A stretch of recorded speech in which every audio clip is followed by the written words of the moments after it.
Masechet Hagiga Daf Tedvav, on va commencer par les 8 dernières lignes de Yud Dalet Amud Bet à partir de Tanu Rabbanan. On l'a déjà fait cette braïta hier, donc c'est pour ça que je vais la reprendre très rapidement.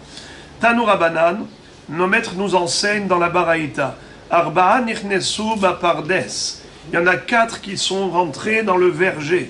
Le verger, c'est un machal, c'est une métaphore pour décrire le monde céleste, le monde divin, où il y a eu 4 grands chachamim qui ont tenté de percer et pénétrer le secret divin.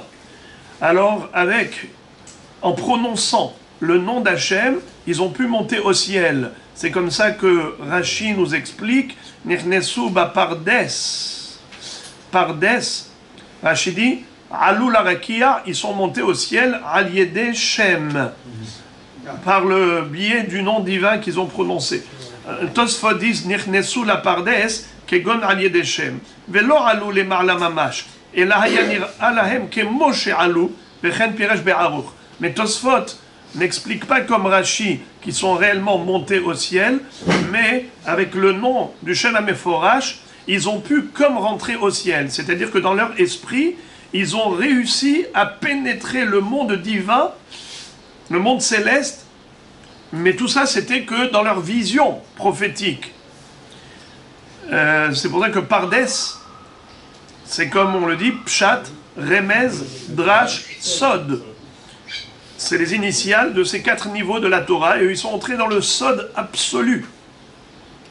Mais malheureusement, il y en a qui n'étaient pas prêts, et donc qui ont regardé des choses qu'il ne fallait pas regarder. Ils ont essayé de pénétrer dans un monde qui n'était pas à leur hauteur, et il y a eu des dégâts. Comme nous dit immédiatement la Baraïta, Eluhen ben Azai ou ben Zoma, Acher ve Rabbi Akiva, c'était Ben Azai, Ben Zoma et Acher. Acher, c'est le surnom de Elisha Ben Avouya, et on verra dans la Gemara pourquoi est-ce qu'il a porté ce surnom de Acher, l'autre. Mais Rabbi Akiva, Amar Lahem Rabbi Akiva leur a dit, quand vous allez monter là-bas, attention, il y a là-bas du marbre transparent qui est limpide comme de l'eau, et vous allez croire que c'est de l'eau, et vous allez dire maïm, maïm, il ne faut pas le dire, parce que c'est du marbre, c'est pas de l'eau, et quand vous dites du mensonge dans le monde d'Akadosh Baruch Hu, c'est insupportable. Mishum sheneemar dover shekarim lo ikon leneged einai, dire quelque chose de faux, c'est du mensonge. Or Dieu, c'est un Dieu de vérité. Hotamo shel Akadosh Baruch Hu emet, c'est quoi les premières, dans les 3 premiers mots, la fin des 3 premiers mots de Bereshit, Bara, Elokim. Bereshit, dernière lettre, Tav. Bara, dernière lettre, Aleph. Elokim, dernière lettre, Mem, Emet. Rosh Devarecha, Emet. Le début de la Torah, c'est Emet. Torah Emet. Et on dit à Kippour, à Moussaf de Rosh Hashanah, Udvarecha malkenu Emet, Vekayam Lahad. Ki ata Elohim Emet. Ça veut dire qu'Akadosh Baruch Hu, il est Emet, et tout ce qui est Sheker ne peut pas tenir devant Hachem. Alors il leur a dit surtout, ne dites pas Maïm Maïm, parce que c'est faux, c'est du mensonge, et Dover Shekarim lo ikon leneged einai, celui qui dit du mensonge ne peut pas tenir devant Dieu. Alors qu'est-ce qui s'est passé? Voilà les dégâts. Ben Azai hitzitz umet. Ben Azai, il a voulu regarder du côté de la Shekhinah. Or, il est dit qu'un homme vivant ne peut pas voir la Shekhinah. Et il est mort sur le champ.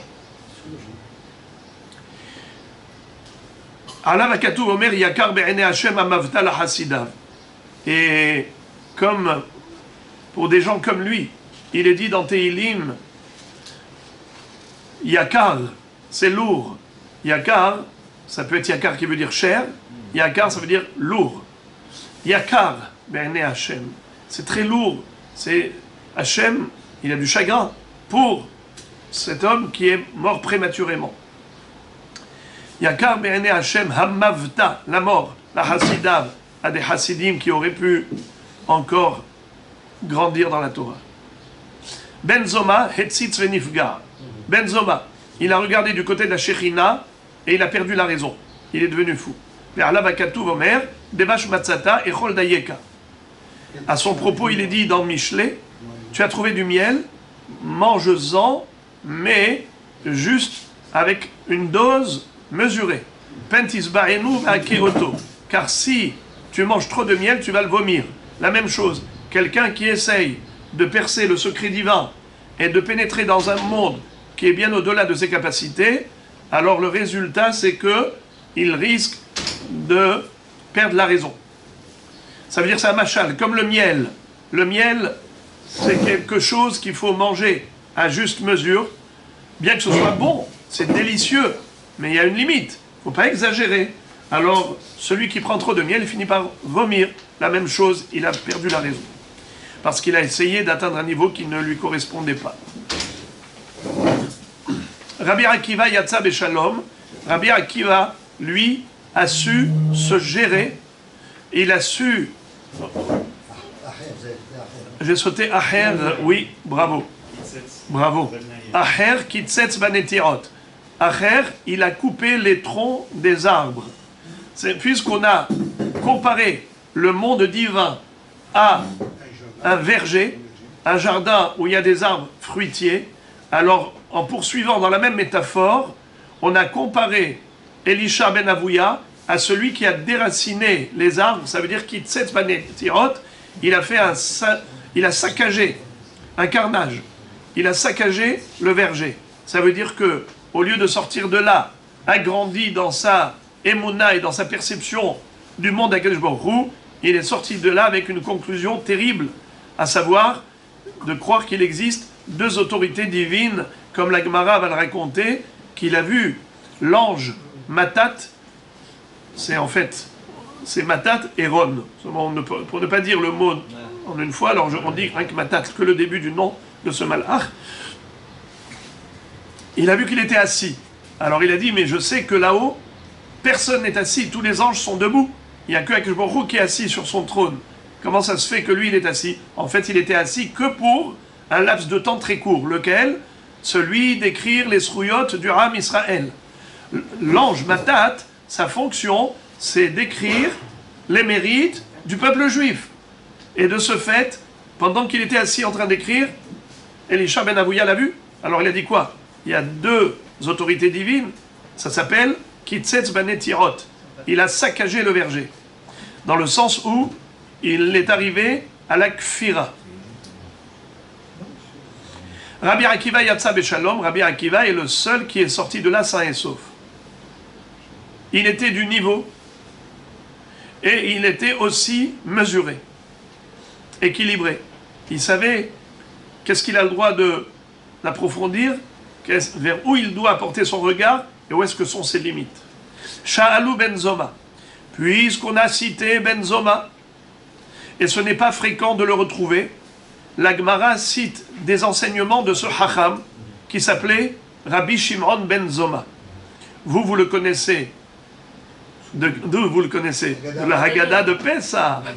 Amar Rabbi Elazar ben Azaria, Hareani keben 70 shana, velo zariti shete'amer yetziat Mitzrayim balelot, ad shederasha ben Zoma, שנאמר, נאמר תזכור את יום צאתך מארץ מצרים כל ימי חייך הימים כל ימי חייך הלילות, והחכמים אומרים ימי חייך העולם הזה כל ימי חייך להביא לימות המשיח. Donc Ben Zoma, on le voit pas souvent, mais si déjà on l'a cité, allons-y.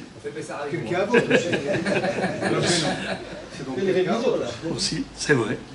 Nachon, dans Pirkei Avot également. Shalouet Ben Zoma. Maoul et Sarousek Kalba. Une question atypique. A-t-on le droit de castrer un chien? C'est quoi cette histoire-là? De quoi cette histoire, castrer un chien? Alors écoutez bien. Les frères et les amis, vous le savez, on n'a pas le droit d'offrir des corbanotes avec des moumim, avec des défauts. Et une bête dont les organes génitaux ont été abîmés, castrés, ou même écrasés, ou marour, vekatout, vecharut, venatuk, eh bien tous ceux-là sont interdits. La Torah nous interdit de les sacrifier. Je vous lis, ou marour, vekatout, venatuk, vecharut, lotakrivu lachem, ou be'artsechem lotarasu. Je traduis. celui qui a les testicules écrasés, Bechatout, ou la verge coupée, Venatouk, ou détachée, les caroutes coupées, tranchées, Lot akrivu l'Hachem. Vous n'avez pas le droit de les offrir comme korban. Ou be'artsechem, Lot ha'asu. Et également, dans votre pays, vous n'avez pas le droit de castrer les animaux. Alors maintenant, la question qu'on a posée à Benzoma, est-ce que Maoul et Saroussé Kalba, quel est le din par rapport au Kelev? Alors Amar Lahem, ou Be'artserem, lo ta'asu, Kol she Be'artserem, lo ta'asu. Il leur dit d'où on apprend le Issour de castrer du Passouk, ou Be'artserem, lo ta'asu. Après que la Torah nous ait décrit les corbanotes qui sont disqualifiés, invalidés, les bêtes qui sont invalidées pour être korban, et elle a cité ceux qui ont les appareils génitaux qui sont abîmés, eh bien, elle nous a dit, Ubertechem lo ta'asu, ne faites pas cela vous-même, de castrer la bête. Alors, pourquoi est-ce qu'on lui a posé la question, spécialement par rapport aux chiens? Eh bien, nous dit Tosfot, les Sarousé Kalba, Mishum She'af Mechiro Asur les Korban, Sha'alulot, Kalba Tfe Meharine, Bechen Piresh Rashi, et Rashi déjà l'a dit, O il Vesirus Ktiv Etzel Moume Korban, Vekelev Afilu Halifa Asur la Mizbeach, Mishum Mechir Kelev Asur les Sareso Olo. C'est-à-dire, pour les autres animaux, ils ne lui ont pas posé la question, car c'est évident que c'est Assour. Pourquoi ils ont posé la question spécialement par rapport au chien? C'est que le chien, il a quelque chose de spécial. La Torah nous dit, Lotavi etnan zona ou mechir kelev bet Hashem elokecha ki to'avat Hashem gam shenehem. C'est-à-dire qu'on n'a pas le droit d'offrir comme korban ni un cadeau qu'on a donné à une prostituée. Hashem Yatsilenu, si quelqu'un a été voir une prostituée, il lui a donné un mouton comme cadeau, ce mouton ne pourra pas être offert comme sacrifice. Si par exemple elle a envie d'offrir au Beth Amikdash un sacrifice, elle ne peut pas offrir ce mouton qu'elle a reçu en échange de cette prestation. Tandis que le Kelev aussi, non seulement évidemment que lui ne peut pas être sacrifié, il est insacrifiable, mais même ce qui a été donné en contrepartie du chien. Par exemple, Réhouven est propriétaire d'un beau chien. Shimon est propriétaire d'un très beau mouton. Alors qu'est-ce que dit le voisin?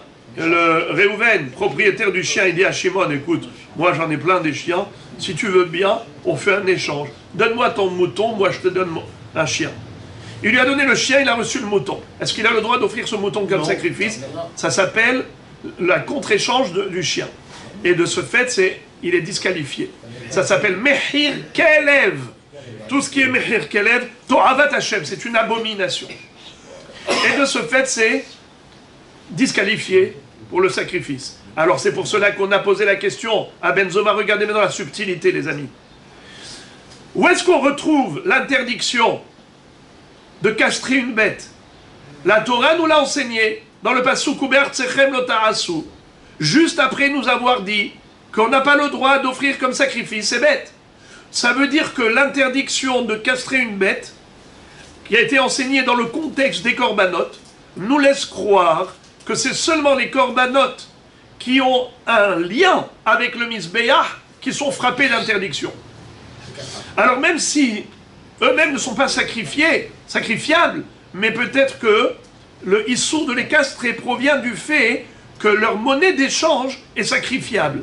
Par exemple, j'ai une autre bête, j'ai un lapin. J'ai un lapin. Mon voisin me dit, écoute, tu me donnes ce lapin, moi je te donne un mouton. Alors le mouton, il est la monnaie d'échange de ce troc, c'est-à-dire en contrepartie du lapin. Le lapin ne peut pas être sacrifié. Est-ce que le mouton qui était la monnaie d'échange du lapin est sacrifiable? Réponse oui.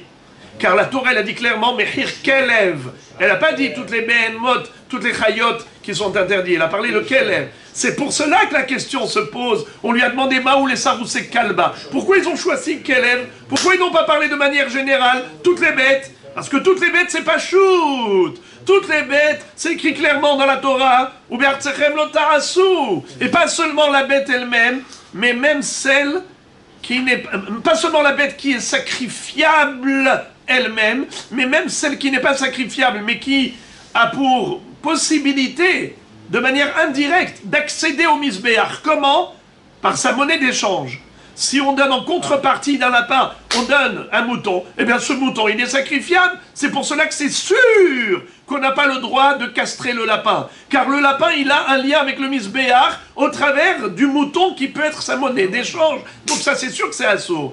Il a posé la question, on lui a posé la question que par rapport au chien. Le chien n'a aucun rapport avec le misbéach. Ni lui-même n'est sacrifiable, évidemment, ni même sa contrepartie n'est pas sacrifiable. Si on donne un mouton en échange d'un chien, la Torah te dit « Lotavi et nanzona umhir kelev bet Hashem elokecha ki to'avat Hashem gam shenehem » Donc la Torah te dit que c'est to'eva, pas seulement le kelev, mais même sa monnaie d'échange, même le mouton qui est en contrepartie du chien. Alors c'est pour cela que la question se pose légitimement.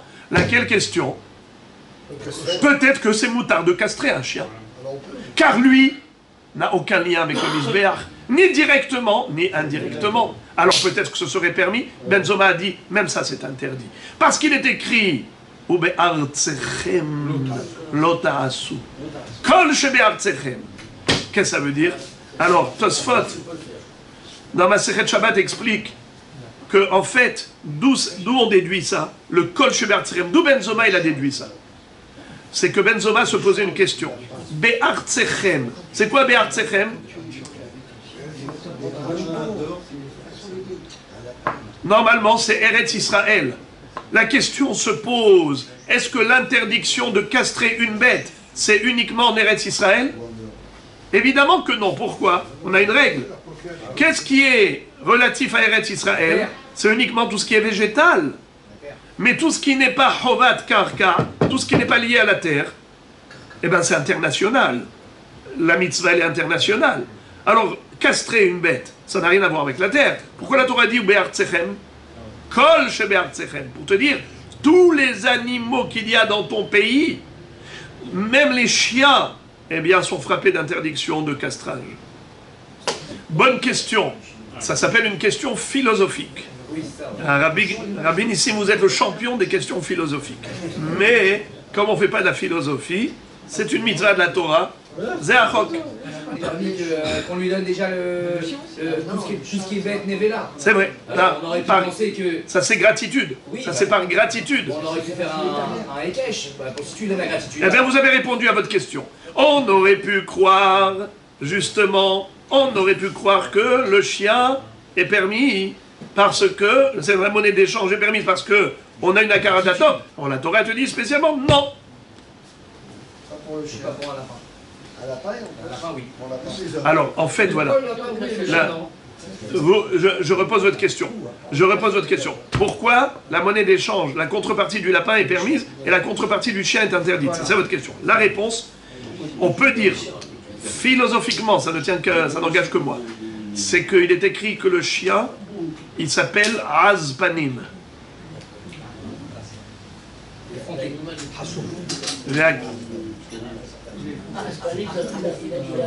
Il est écrit comme ça. Ve'aklavim azen nefesh. Ve'aklavim azen nefesh. Shlosha azimhem, nous dit la Gemara dans Masechet Betsa. Il y en a 3 qui sont arrogants, audacieux. C'est le coq parmi les oiseaux, le chien parmi les animaux. Il n'est pas le plus fort, mais il est audacieux, il aboie, il essaie d'impressionner les gens avec ses cris, ses aboiements. Tandis que parmi les nations, c'est qui? Israël. Ba'umot. Mais cette audace, parfois, elle est utilisée à mauvais escient, mais parfois à bon escient. À mauvais escient, c'est lorsqu'ils veulent renverser le monde. Et que tous ces révolutionnaires qui pouvaient être d'origine juive ont réussi à entraîner et embobiner beaucoup de gens. Et vous avez d'autre part les prix Nobel qui viennent de juifs. Et vous avez la lumière du monde, les Talmidei Chachamim, les Tzadikim. Am Israël est censé être le phare des nations. Donc, c'est vrai qu'il a de l'audace, et cette audace, elle est utilisée à bon escient pour aller très haut dans ses ambitions, pour pousser toujours un peu plus loin les corottes. Mais je pense que... Je ne sais pas si je laisse ça ou pas. On laisse ça sur... Allez, on laisse. Sha'alou ben Zoma. On a posé une deuxième question à Ben Zoma. Betula chez Ibra, Mahou le Kohen Gadol. Betula chez Ibra, Mahou le Kohen Gadol. Alors, encore une fois, une question atypique. Vous allez tomber des nus. Quel est le din pour un Kohen Gadol? Est-ce qu'il a le droit d'épouser une fille qui n'est pas vierge? Très bien. Maintenant, s'il y a une fille vierge mais qui est enceinte, est-ce qu'il a le droit de l'épouser? Vous allez dire, attends, mais c'est quoi cette histoire?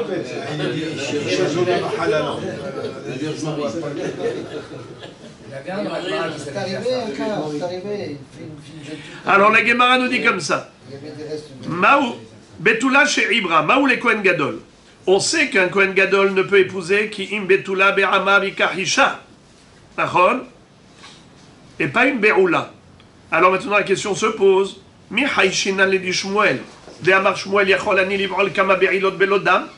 Odin va de Shmuel lo shriha. C'est-à-dire, Shmuel, lui il était médecin. Shmuel connaissait très bien l'anatomie du corps humain. Et il a dit qu'il est capable d'avoir une relation avec son épouse quand elle était vierge, d'avoir plusieurs relations sans toucher à l'hymen, sans lui retirer la virginité. Ça veut dire qu'elle resterait vierge tout en ayant eu des relations. Ça veut dire qu'il y a une possibilité de pénétrer d'une telle manière sans arracher l'hymen. Eh bien, ça, c'est Shmuel qui était médecin, donc il était expert en la matière. Est-ce qu'on peut dire que cette fille vierge, peut-être qu'elle a eu une relation avec quelqu'un aussi, qui était comme Shmuel, capable de hataya, d'être maté, c'est-à-dire de dévier la pénétration de manière à ne pas lui retirer la virginité. Et par conséquent, c'est une fille qui est Be'ula, et si elle a déjà eu une relation avec un homme, forcément elle est interdite au Kohen Gadol. Ou bien on peut dire que non, peut-être qu'elle n'a pas eu de relation avec aucun homme. Alors comment elle est tombée enceinte?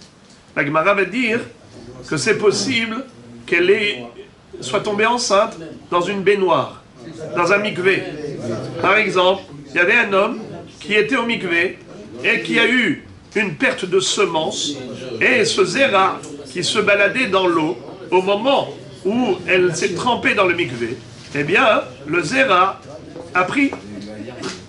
Alors regardez, on va lire ça dans les mots. Yachol, Odilma di Shmuel lo shriha. Amar Léou, Ben Zoma a répondu, di Shmuel lo shachriah. C'est très rare. Ce qu'a fait Shmuel, c'est quelque chose de rarissime.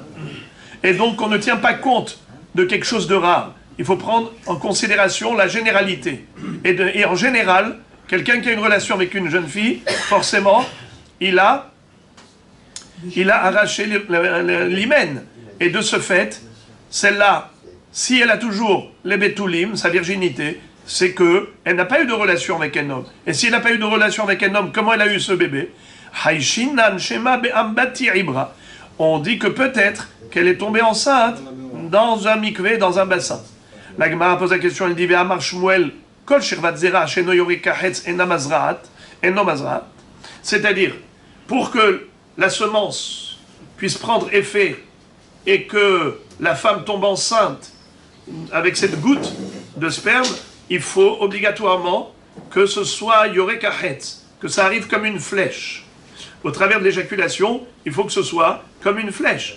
Or ici, ce n'est pas le cas. Là, il a trouvé dans l'eau. La Gemara répond, c'est-à-dire que, en fait, on ne parle pas, quand on dit kahetz, c'est pas que dans l'utérus, que c'est arrivé dans l'appareil vaginal de kahetz. Ça n'a pas besoin d'être comme ça. Le principal, c'est que quand c'est sorti du corps de l'homme, c'est sorti en éjaculation normale, kahetz, et pas avec un evermet. Il faut que ce soit mamash Yorek Kahetz, et là, ça a une capacité de fécondation. Alors, voilà comment Benzoma a répondu. Cette jeune fille est permise au Kohen Gadol, car elle n'a eu aucune relation avec un homme. Elle est Betula. Ah, mais tu dis, voilà, elle est quand même enceinte. C'est vrai, elle est enceinte, mais ce n'était pas par le biais d'une relation, c'est par le biais d'un trempage dans un bassin où il y avait du zéra qui se baladait. Et l'enfant qui se marie avec un Kohen Gadol. Ça n'existe pas, ça. C'est pas mamzer, un enfant qui naît de ça.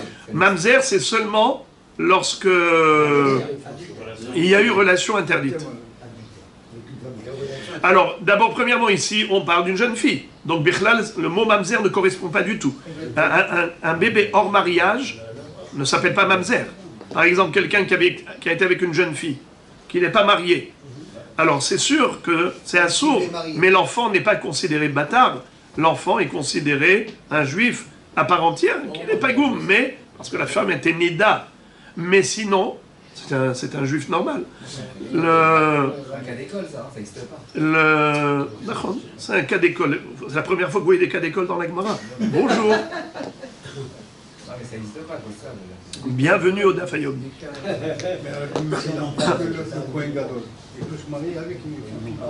Ouais, ben, c'est ça ce qu'il a répondu Benzoma. Tanoura Banan, et maintenant nous revenons à Benzoma. Encore une histoire de Benzoma toujours. Tanoura Banan, Maaseh Rabbi Yoshua ben Hanania, Shaya Omed al Gav Ma'ala Behar Habayit. Un jour, Rabbi Yoshua ben Hanania était debout sur une marche du mont du Temple. Vera'a Benzoma, Velora Ahmad Milefanav. Benzoma, qui était beaucoup plus jeune que lui, était devant Rabbi Yoshua ben Hanania, il ne s'est pas levé devant Rabbi Yoshua ben Hanania. Rabbi Yoshua ben Hanania l'a jugé les Kapzechut. Il a compris qu'il était plongé dans ses pensées et donc il ne l'a pas vu.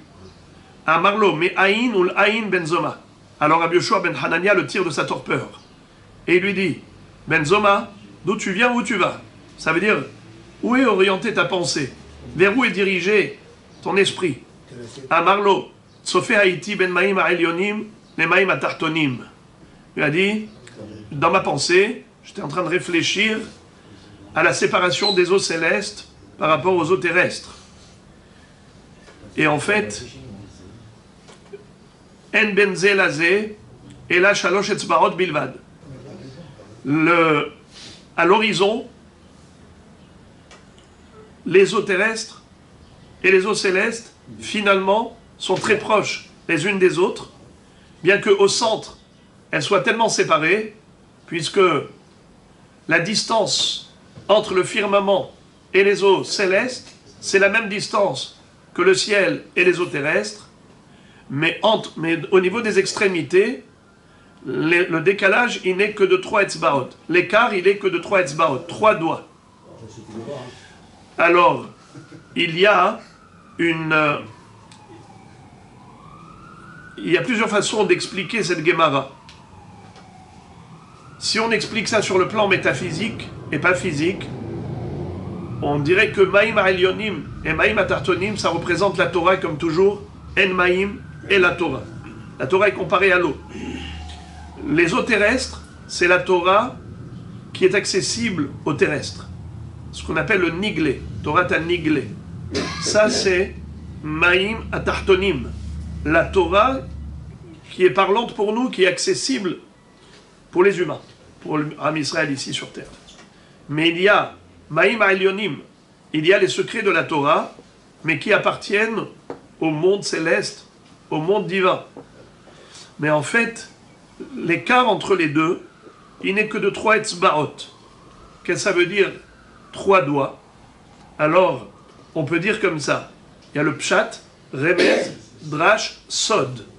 Ça veut dire depuis le pshat, c'est Maïm Atartonim, jusqu'au sod, qui est Maïm Ha'elyonim, il faut gravir 3 échelons. Pshat, remez, drash. Ou quand on parle des olamot, on appelle Arba'a olamot, Abiya, Atzilut, Beria, Yetzira, Asiya. Ça veut dire que Maïm Atartonim, c'est dans le monde de la Asiya, mais après il faut gravir les 3 échelons de Abi Yetzira, Beria, Atzilut, jusqu'à ce qu'on arrive au Maïm Elionim. Ça veut dire que la Torah, elle n'est pas que par rapport à l'apparence, c'est-à-dire la Torah du monde de la Asiya, du monde de l'action. Il y a dans la Torah des profondeurs infinies qui sont du monde divin. Et l'écart entre eux n'est pas grand. Il y a juste 3 doigts. Shalosh etzbaot. Mais c'est la même Torah. Et d'ailleurs, on va voir que d'après certains, l'écart, il est encore plus petit.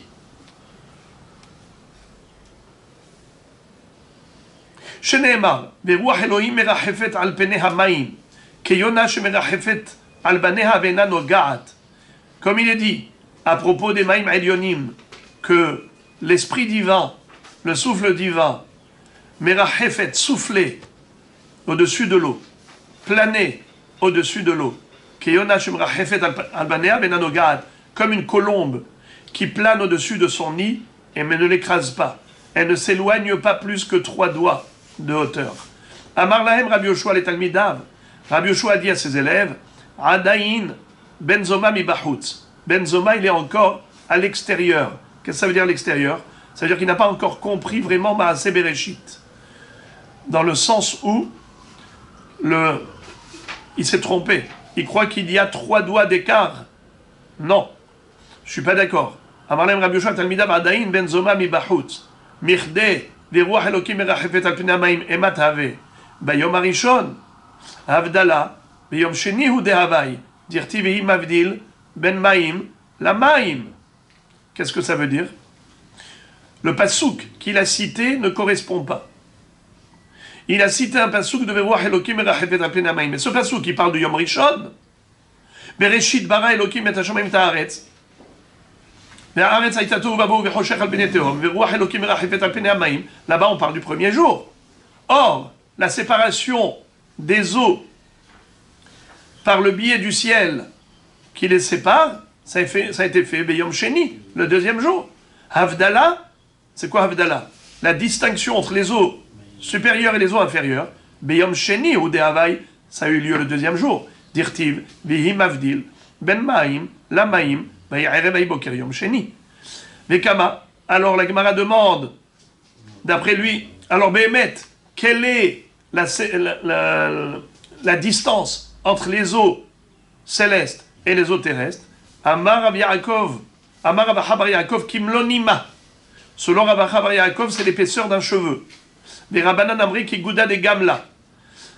Rabbanan disent que c'est l'écart qu'il y a entre 2 poutres. Quand tu prends 2 poutres, tu les mets une sur l'autre. C'est sûr que il y a une séparation, parce que sinon ça aurait fait une seule entité. Si ce sont 2 poutres, 2 entités, donc forcément il y a une séparation. Elle est infime, elle est infinitésimale. Morzoutra ve'etema Ravasi Amar, qui tréglimé déprisé adadé. Lui il a donné un autre machal, une autre parabole pour comprendre l'écart qu'il y a entre les eaux célestes et les eaux terrestres. Il a dit que c'est comme si tu prenais 2 vêtements et que tu les accrochais un à côté de l'autre. Eh bien, ou bien même qu'ils sont un sur l'autre. Il y a très peu d'écart, parce que le tissu, c'est pas comme le bois. Le bois, comme il est rigide, alors quand même, il se distingue de la poutre de bois qui est en dessous. Mais quand ce sont 2 éléments qui sont tendres, ils sont mous, alors ils pénètrent l'un dans l'autre. Ah, donc vraiment la séparation, elle est extrêmement infime. Ve'amrela, qui très cassé d'isrife ahadade. Et il y a ceux qui disent que c'est comme 2 verres qui sont l'un dans l'autre. Quand vous prenez un verre et vous mettez dans l'autre, alors vraiment c'est encore plus que 2 vêtements un sur l'autre. C'est ma mâche, vous avez parfois même du mal à les décoller. Ils sont presque comme une seule entité. Tout ça, d'après ce qu'on a dit, que ça parle du sod de la Torah et du pshat de la Torah, mais l'écart entre eux, c'est, on appelle ça le pshat, on appelle ça le sod, mais ce sont 2 parties de la même entité, Akol et Torah.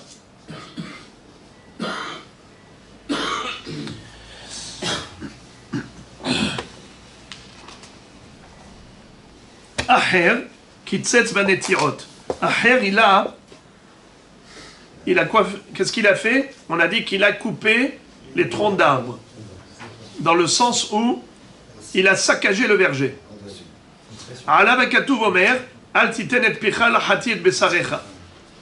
Ne laisse pas ta bouche détruire ton corps. Ne dis pas des choses qui sont incorrectes et qui ne sont pas adéquates. Ça peut être des paroles très graves, de kfira.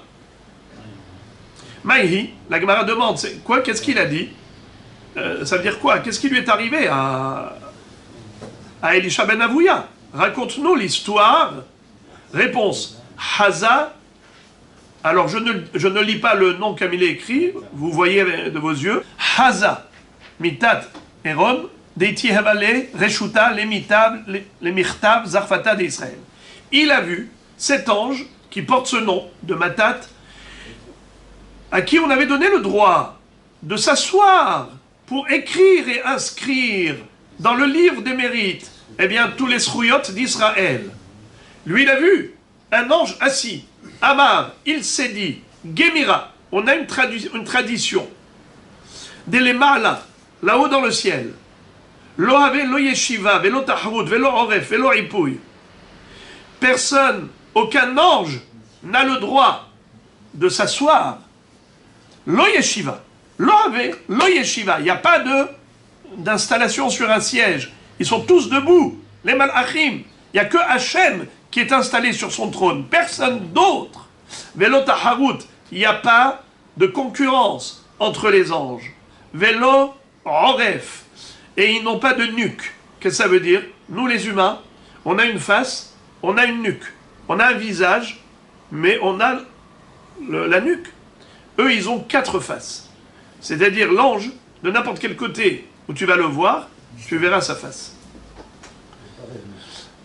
Ça s'appelle Oref. Vélo ipouille. Et il n'y a pas de ayefout. Il n'y a pas non plus de fatigue chez les malachim. Et que je vous les envoie pour des missions infatigables. Alors, il s'est dit, comment se fait-il que ce malach, il est assis? Donc a priori, c'est pas un malach. A priori, c'est un deuxième créateur, c'est une autre autorité divine. Shema Hasve Shalom, Sheter Reshuyot, Hen. Alors, il y a peut-être 2 autorités.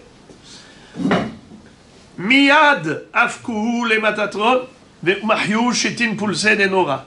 Immédiatement, on a pris cet ange, on lui a donné 60 coups de fouet, avec un fouet de feu, pour montrer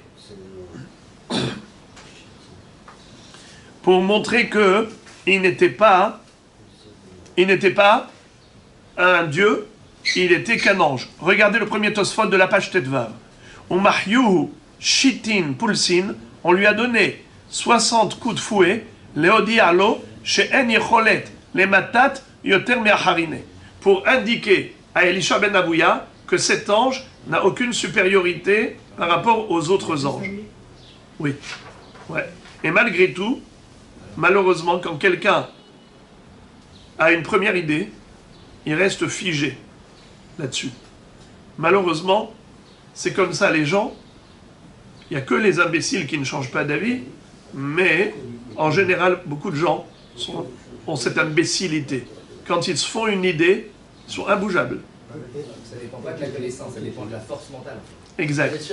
Mais maintenant, la question est de savoir comment se fait-il qu'il n'a pas cherché à reconnaître le Hémet, puisqu'on lui a montré le Hémet.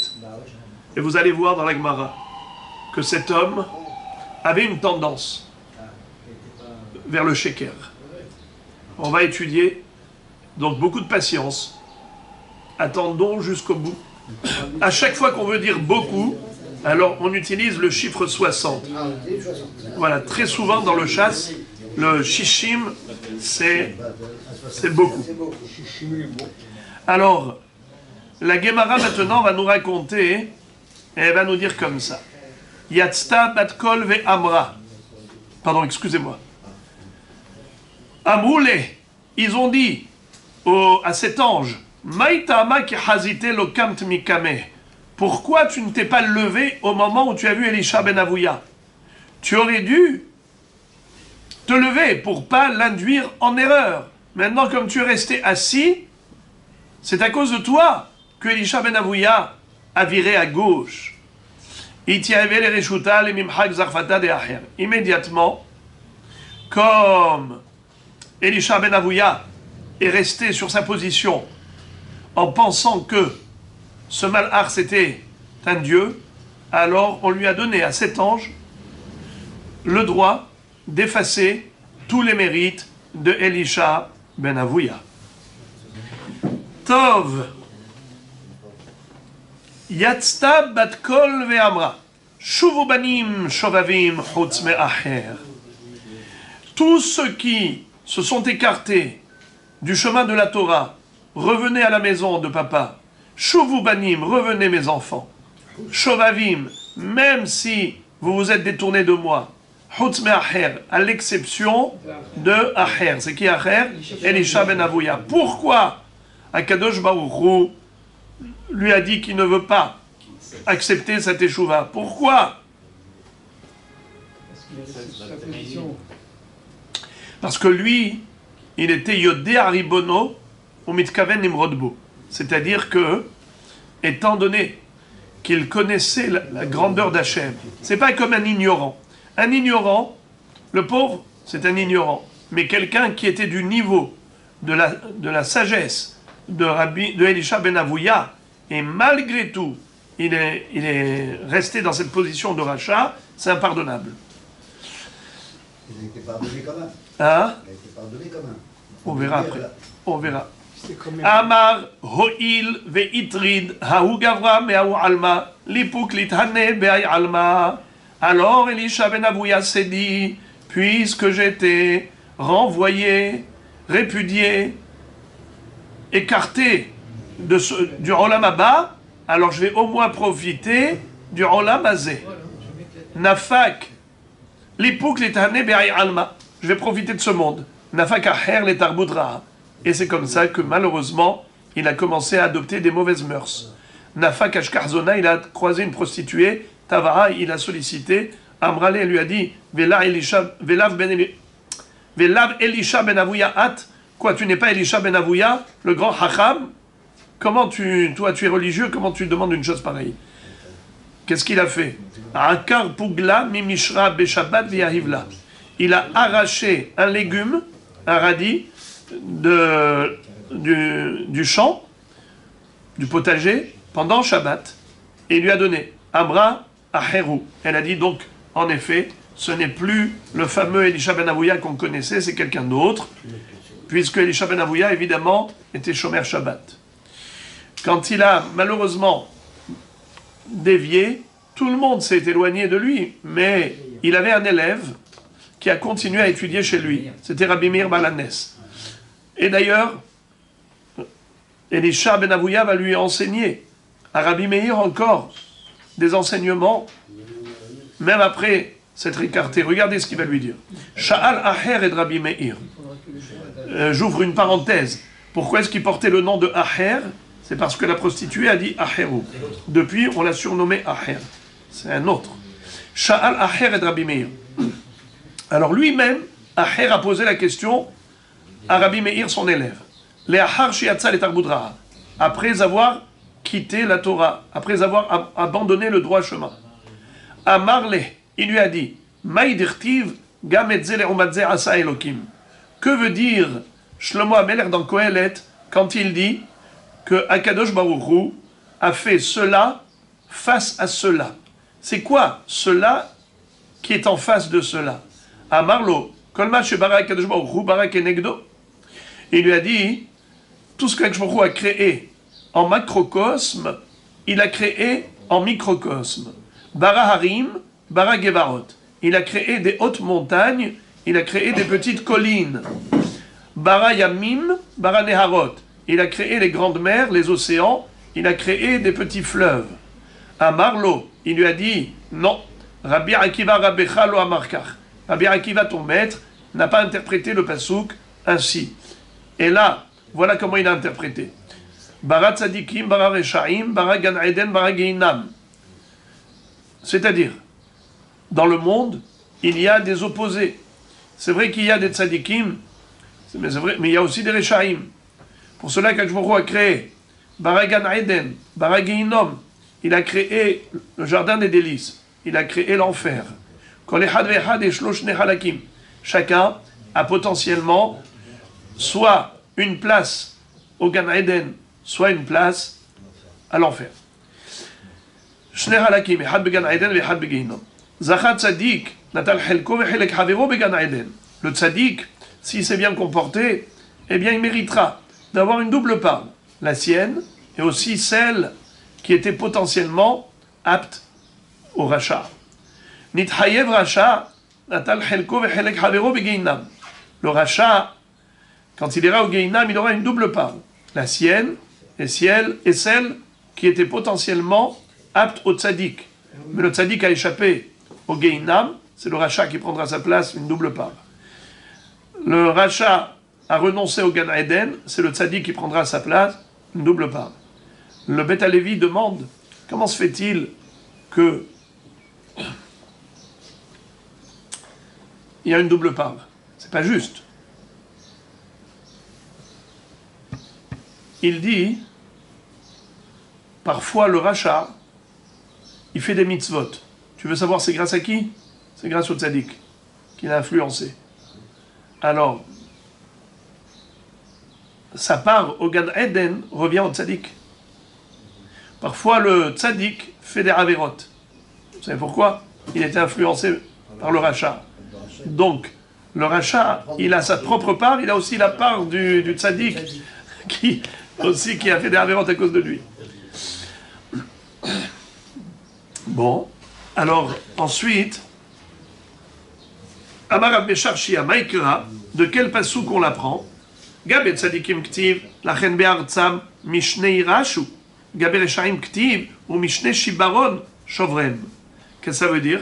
On a un passouk dans Ishaïa et un passouk dans Irmia. Dans Ishaïa, il est écrit, à propos des tzadikim qui vont avoir une double part dans le Gan Eden, lachen be'artzam, mishnei irashu. C'est quoi mishnei? Le double. Simchat olam tiyeh lahem. À propos des Rechaim, il est écrit Havi aleim yom ra'a ou mishne shibaron shovrem. Le jour où ils vont devoir payer dans le Gehinam, ils auront une double brisure.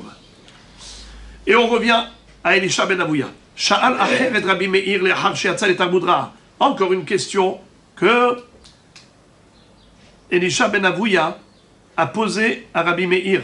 Mais Rabotai, vous avez vu qu'il n'y a pas d'innocence dans ces questions. Ce sont des questions qui étaient spécialement choisies. Il n'a pas parlé de la pluie et du beau temps, Elisha ben Avouya avec Rabbi Meir. Il lui a posé des questions très précises. Vous avez remarqué ici pourquoi il lui a posé cette question? En fait, c'était pour dire Le'omadze asa Elokim. Il ne faut pas me culpabiliser. Il ne faut pas m'accuser, me condamner. Dieu, c'est lui qui a créé les tzadikim, c'est lui qui a créé les rechaim, il a créé le Gehinam, il a créé le Gan Eden, il m'a créé Racha. Je ne suis pas fautif, très malin. Sha'al acher et Rabbi Meir le'achar she'yatzal Talmud Ra'a, ma'i dirtiv, lo ya'achena zahav u'zchuchit u'tmurata kelipaz. Ça veut dire, que veut dire ce passouk dans Iyov qui parle de la Torah, de la Chochma, en disant qu'elle est d'une valeur incommensurable. Lo ya'achena zahav u'zchuchit. On ne peut même pas lui comparer ni l'or ni le cristal. Utmurata klipaz. On ne peut pas donner même des kelim en or fin en échange de la Torah. La Torah, elle dépasse toutes ses valeurs. À Marlo. Alors il lui a répondu, Rabbi Meir, à Elisha ben Avouya, pourquoi est-ce qu'on a parlé de l'or et on a parlé du verre, du cristal? Elo divrei Torah shekashim miknotam kikli zahav ou klipaz, venochim le abdam kikli zchuchit. Il lui a dit, les divrei Torah, c'est quelque chose qui est très difficile à acquérir.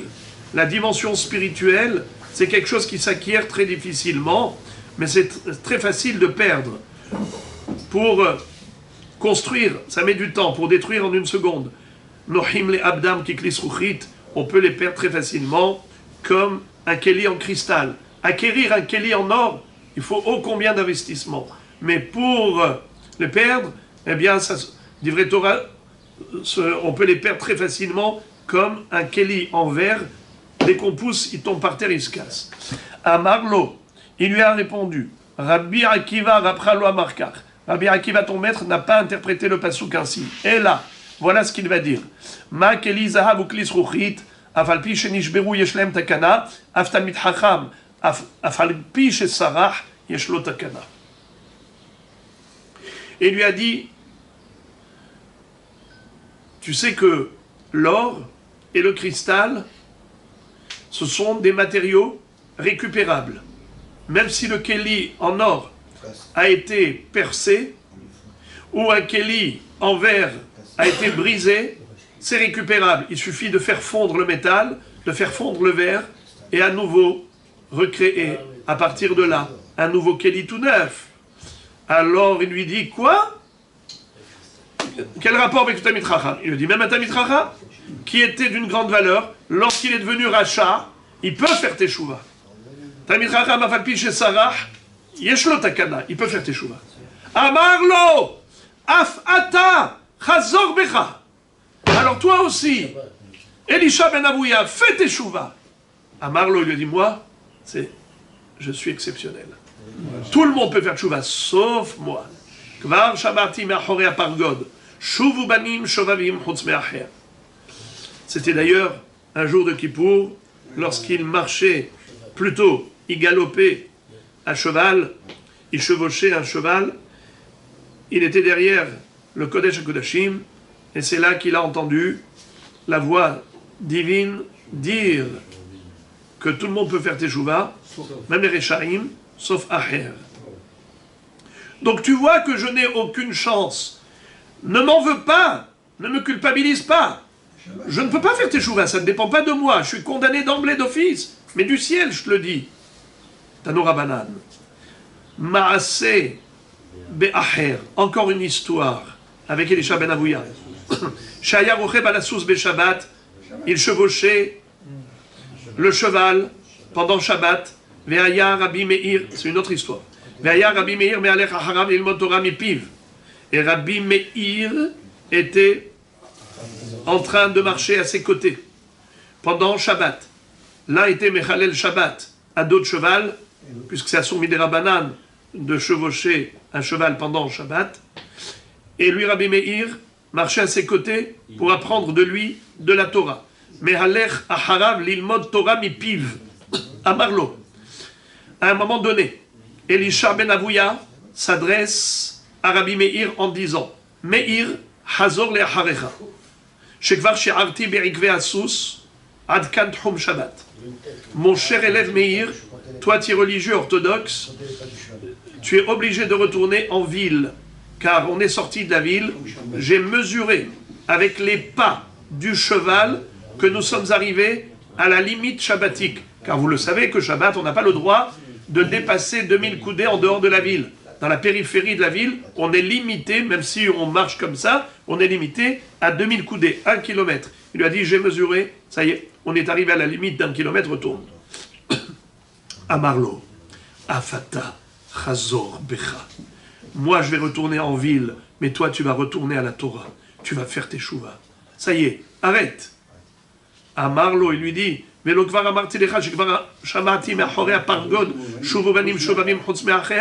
t'ai-je pas déjà dit que tout le monde peut faire teshuva, sauf moi? Dieu n'en veut pas de ma teshuva. Takfe aïle le midrasha. Il a attrapé Rabbi Meir, son maître Elisha ben Avouya, il lui a dit, tu viens avec moi au Beth Midrash. Ça y est, rentre au Beth Midrash, la kedusha du Beth Midrash va t'inspirer positivement. Il arrive au Beth Midrash, pensez-vous, qu'est-ce qui s'est passé? Il a croisé un élève, un jeune élève, il lui dit, dis-moi quel passouk tu as appris aujourd'hui. Amarlo, il lui a dit, j'ai appris le passouk, En shalom amar Hashem la rechaim. Dieu dit au rachat, je ne veux pas te saluer. En shalom. Il n'y a pas de shalom à un rachat comme toi. Mais en fait, il lui a pas dit comme toi, mais il lui a dit juste le passouk. Mais l'autre, il a compris que ça lui était adressé parce que la vérité sort de la bouche des enfants. On sait que depuis la destruction du temple, la Nevoua, elle a été donnée לקטנים ולשוטים. Alors il a ramené dans un autre Beth Midrash. Amarle linuka psuk lipsukra. Elisha ben Avouya s'adresse à un enfant, lui dit, dis-moi le pasuk que tu as étudié. Et donc, c'est comme une petite prophétie. Amarlo, l'enfant lui cite un pasuk de Jérémie. Kim techabesi ben neter, betarbilach gorit. Même si tu vas nettoyer ton vêtement avec du savon et un produit détergent très fort, Nichtam avonech lefanai. Ça ne permettra pas de retirer totalement la tâche qui reste sur toi. Alors il a compris le remez, que la porte du ciel était encore fermée. Alors il a fait rentrer encore dans une autre synagogue. Amarle, Linuka psokli psukra. Elisha ben Avouya va dire à l'enfant, dis-moi quel pasuk tu as appris aujourd'hui. Amarle, Ve'at shadoud matarasi. Lorsque tu vas avoir la catastrophe, le drame, qu'est-ce que tu pourras faire? Kitil bashi shani, même si tu vas t'habiller avec de beaux vêtements de couleur rouge, pourpre. Kitadi adiza, même si tu vas mettre de beaux bijoux. Kitikrei bapur enaïr, même si tu vas remplir tes yeux de khol pour t'embellir. La chave titiapi, ça sert à rien. Tu vas t'embellir, mais tu ne trouveras pas grâce à mes yeux. Alors il a dit, voilà encore un remez que du ciel. On ne veut pas me permettre de faire tes chouvas. Encore un autre Bet Knesset. 13 Bate Knessiot. Kouleu paskoule ki aïk gavna. Et tous les enfants lui récitaient un pasouk du même style qui faisait allusion à Elisha ben Avouya, qui n'avait plus aucune chance. Les Batra Amarle, au 13e, il lui a dit Psokli Psukra, dis-moi quel pasouk t'as appris aujourd'hui. Amarle, il lui a cité le pasouk dans Tehilim. Vela Racha, Amar Elohim Alecha Lesaper Chukai. Batissa Beriti Aleficha. Akadosh Baruch Hu dit au Racha, qu'est-ce que tu fais toi? Pourquoi tu es venu étudier mes Hukim? Mais je n'en veux pas. Je n'en veux pas de ton étude de Torah, Racha.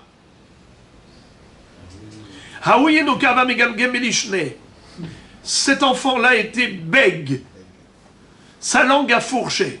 Ishtama kemode amarle Elisha amar Elokim alecha lesaper chukai.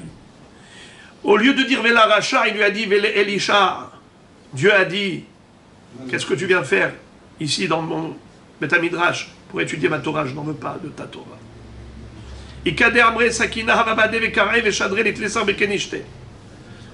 Selon une première version, il avait un couteau avec lui et il a déchiré cet enfant et il a jeté un morceau dans les 13 Bate Knessiot.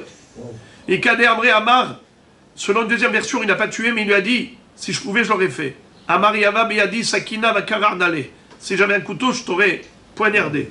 Tellement il a été vexé. Lorsque Elisha ben Avouya était en train de rendre son âme, Amré, là-haut dans le ciel, plutôt, excusez-moi, quand Elisha ben Avouya est mort et décédé, sa neshama est arrivé au tribunal céleste. Amré, là-haut dans le ciel, Akadosh Baruch Hu a dit, L'omidan li daine, velo le alma de atelite.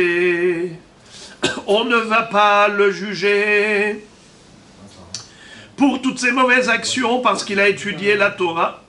Velo le alma de atelite, mais on ne lui donnera pas non plus la récompense du Olam Haba. L'omidan li daine mishum de asak beoraita.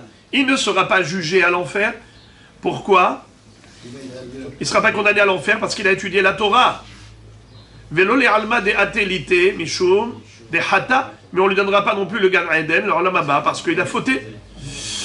Amar Rabbi Meir, qui dans une vision prophétique, il a vu tout cela, il a dit, Mutav de lidaine velite le alma de ate. Il a dit, pourvu, mieux vaut pour lui qu'il soit jugé, qu'on l'envoie au Gehinam, mais une fois que le produit détergent du Gehinam va décrasser sa neshama de toutes les fautes, il pourra mériter enfin d'arriver au Olam Haba, au Gan Eden. Alors, ce processus vaut la peine. Matai Amoud ve'aleh Hacham mikibro. Il a dit, maintenant, je n'ai pas la force de le faire entrer au Gehinam, mais quand je serai là-haut, ma neshama sera devant Hachem, je plaiderai en faveur de Elisha ben Avouya pour que sa neshama rentre au Gehinam et qu'il puisse être purifié de toutes ses fautes. je ferai monter de la fumée de sa tombe. Vous le verrez. Matay Amoud va aller à Hachan Mikivro. Gdolim tzadikim emitatam yoter mi bechayem. Un tzadik, il est plus grand après sa mort que de son vivant. C'est pour ça qu'il a dit, quand je serai là-haut, j'agirai. Kinach nafshel Rabbi Meir, salik kutra mikivre de acher. Quand Rabbi Meir est décédé, on a vu la fumée sortir de la tombe de Elisha ben Avouya. Amar Rabbi Yohanan, 150 ans plus tard, Rabbi Yohanan arrive et il va dire Gevurta le mikla rabbe. Quoi? C'est du héroïsme que de brûler son rave? Qu'est-ce qu'il a fait Rabbi Meir? Il a fait rentrer son rave au Gehinam. Quoi, c'est de la grandeur de mettre son rave à la hèche? Pour le bien. Regardez ce qu'il va dire. Had Hava Benana. Il y en avait un parmi nous. C'était un Talmid Chacham. C'était un grand savant en Torah. Il a viré à gauche. Il s'est laissé entraîner par lui, etc. Certes. Velo Matsinan le Hatzule. Et nous tous, les Talmid Chachamim, on ne peut pas être solidaires pour le sauver. Inakte beyad man mirmele me an. Man mirmele man. Pardon. Man mirmele man. Qu'est-ce que ça veut dire? Si moi, je monte là-haut, je le ferai sortir du Gehinam. Et qui est-ce qui pourra me l'enlever? Qui? Personne ne pourra m'empêcher de le faire. J'attends de mourir pour éteindre cette fumée. Éteindre ce feu. Quand Rabbi Yohanan est décédé, il n'y avait plus de fumée dans la tombe de Aher.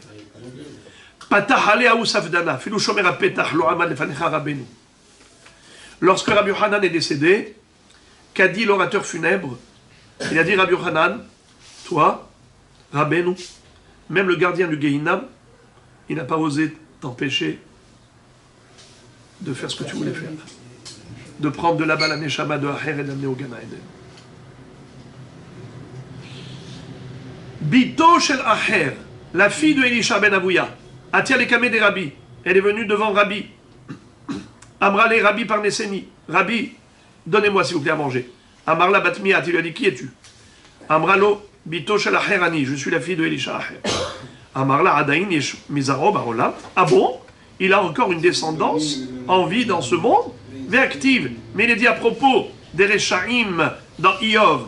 Lonin lo velonechet be'amo ve'ensarit bimgura. Il n'aura ni fils, ni petit-fils, ni arrière-petit-fils. Il n'aura plus de traces. Alors comment se fait-il que toi, sa fille est encore là? Amralo. Elle lui a dit, Zechor le Torato Baltiskor Maasav. Elle lui a dit, souviens-toi de sa Torah. Pas de ses actions. Miyad, Yarda, Esh, et Sirsecha, Safsalo Shel Rabbi. Immédiatement, il y a eu du feu céleste qui est descendu et qui a cramé le banc sur lequel Rabbeinu Akadosh était assis. Comme pour dire, du ciel, on ne veut pas qu'on dise de lui du mal. Bacha ve'amar Rabbi. Umala mitganim bahkach, la mishtabchim ba'alachat kama vechama. Rabbeinu Akadosh a dit, tu t'imagines, même celui qui a dédaigné, méprisé la Torah, il a trouvé qu'elle était gnaï, négative. Ceux qui, au contraire, se glorifient de la Torah, sont fiers d'elle, et l'étudient et la pratiquent, à plus forte raison que cette Torah les protégera. Si Elisha ben Avouya, qui a méprisé la Torah l'a protégé, alors celui qui aime la Torah Béhémet et qui lui fait honneur, combien le protégera? Les Rabbi Meir, la Gemara pose la question, elle dit Chigamar Torah mipumed acher. Comment se fait-il que Rabbi Meir ait étudié la Torah chez un rachat? Ve'amar Rabba Bar Hanan amar Rabbi Yohanan maï dichtiv ki sifte kohen yishmeru da'at ve'torah yivakshou mipiu ki malach Hashem tsevaot im dome arav le malach Hashem tsevaot yivakshou Torah mipiu ve'im lav al yivakshou Torah mipiu. Il est dit dans le livre de Malachi le prophète, il disait que qui sifte Kohen, Ishmeru Da'at, de Torah Yivakshu Mipiou. Les lèvres du Kohen profèrent des paroles de Torah. Et on doit aller étudier chez lui. Demander sa Torah de sa bouche. Car il ressemble à un ange. Alors l'Agmara dit, s'il ressemble à un ange, alors on va étudier la Torah chez lui. Mais si ce Rav ne ressemble pas à un ange, il ne faut pas étudier la Torah chez lui. Alors comment Rabbi Meir a étudié la Torah chez Ariel? Amar Ish Lakish Rabbi Meir Kra Ashkar Bedarash. Rabbi Meir, il s'est permis, parce qu'il a trouvé un pasouk qui lui permettait. Quel pasouk? Il est écrit dans Mishlé. Hatoznecha ushma divrei chachamim. Tente en oreille et écoute les paroles de nos sages. Velibecha tashit ledaati. Velibecha tashit ledaatam lo neemar ele ledaati. Qu'est-ce que ça veut dire? Que il y a parfois des chachamim qui sont des mauvais chachamim, comme Elisha ben Avouya. Eh bien, Akadosh Baruch Hu dit, Hat oznecha ushma divrei chachamim.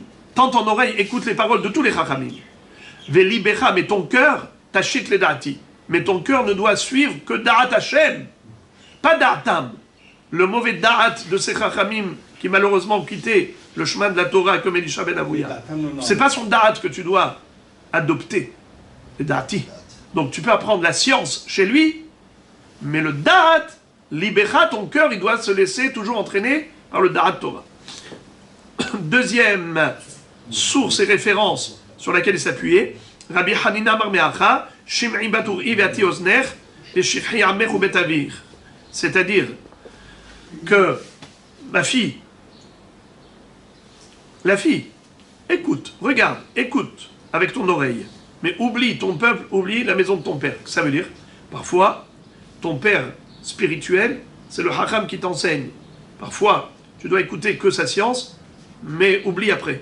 N'adopte pas son comportement négatif.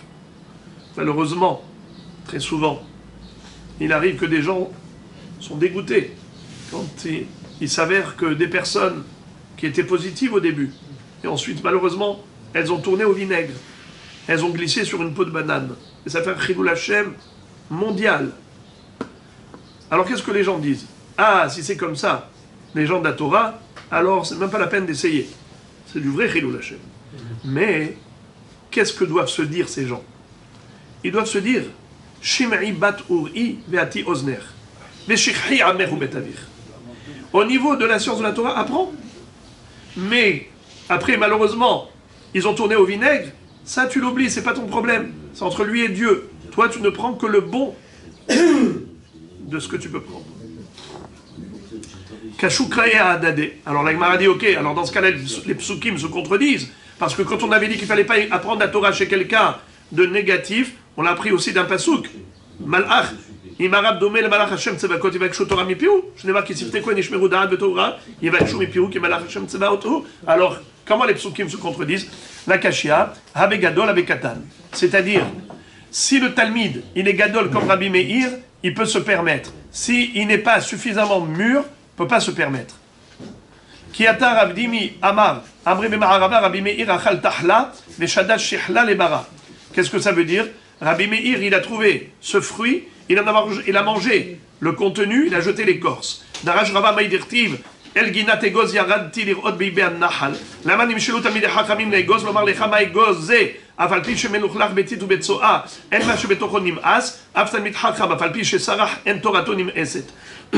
Pourquoi le Talmid Chacham a été comparé à une noix égose? Parce que la noix, elle a une coquille dure. C'est pas comme une pomme.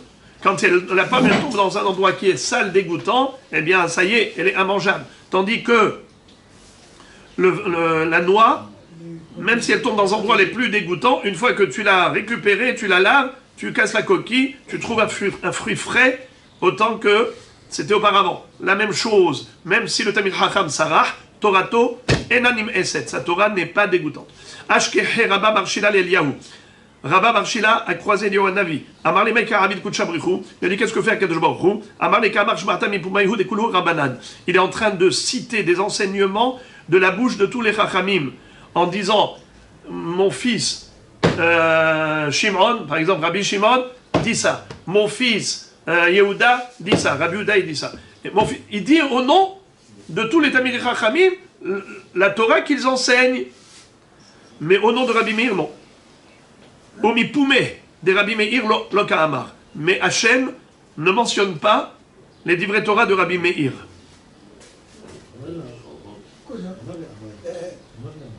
Amar le Amaï, il lui a dit pourquoi.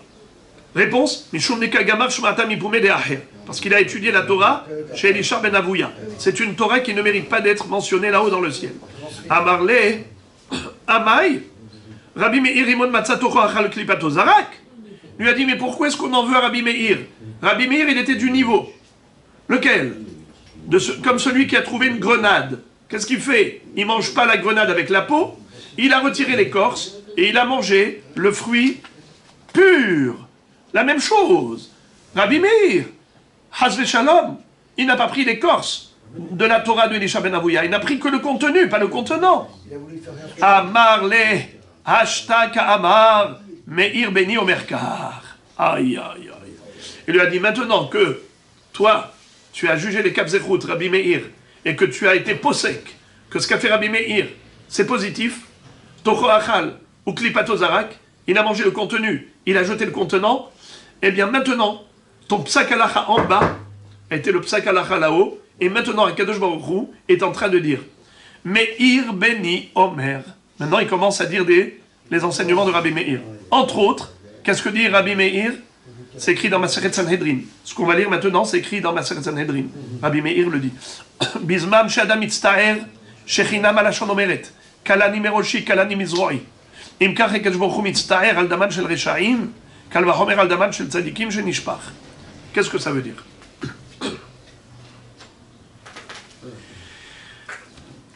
Rabbi Meir nous dit que même lorsque les Réchaïm sont sanctionnés, que leur sang coule, Akadosh Baruch Hu ne s'en réjouit pas.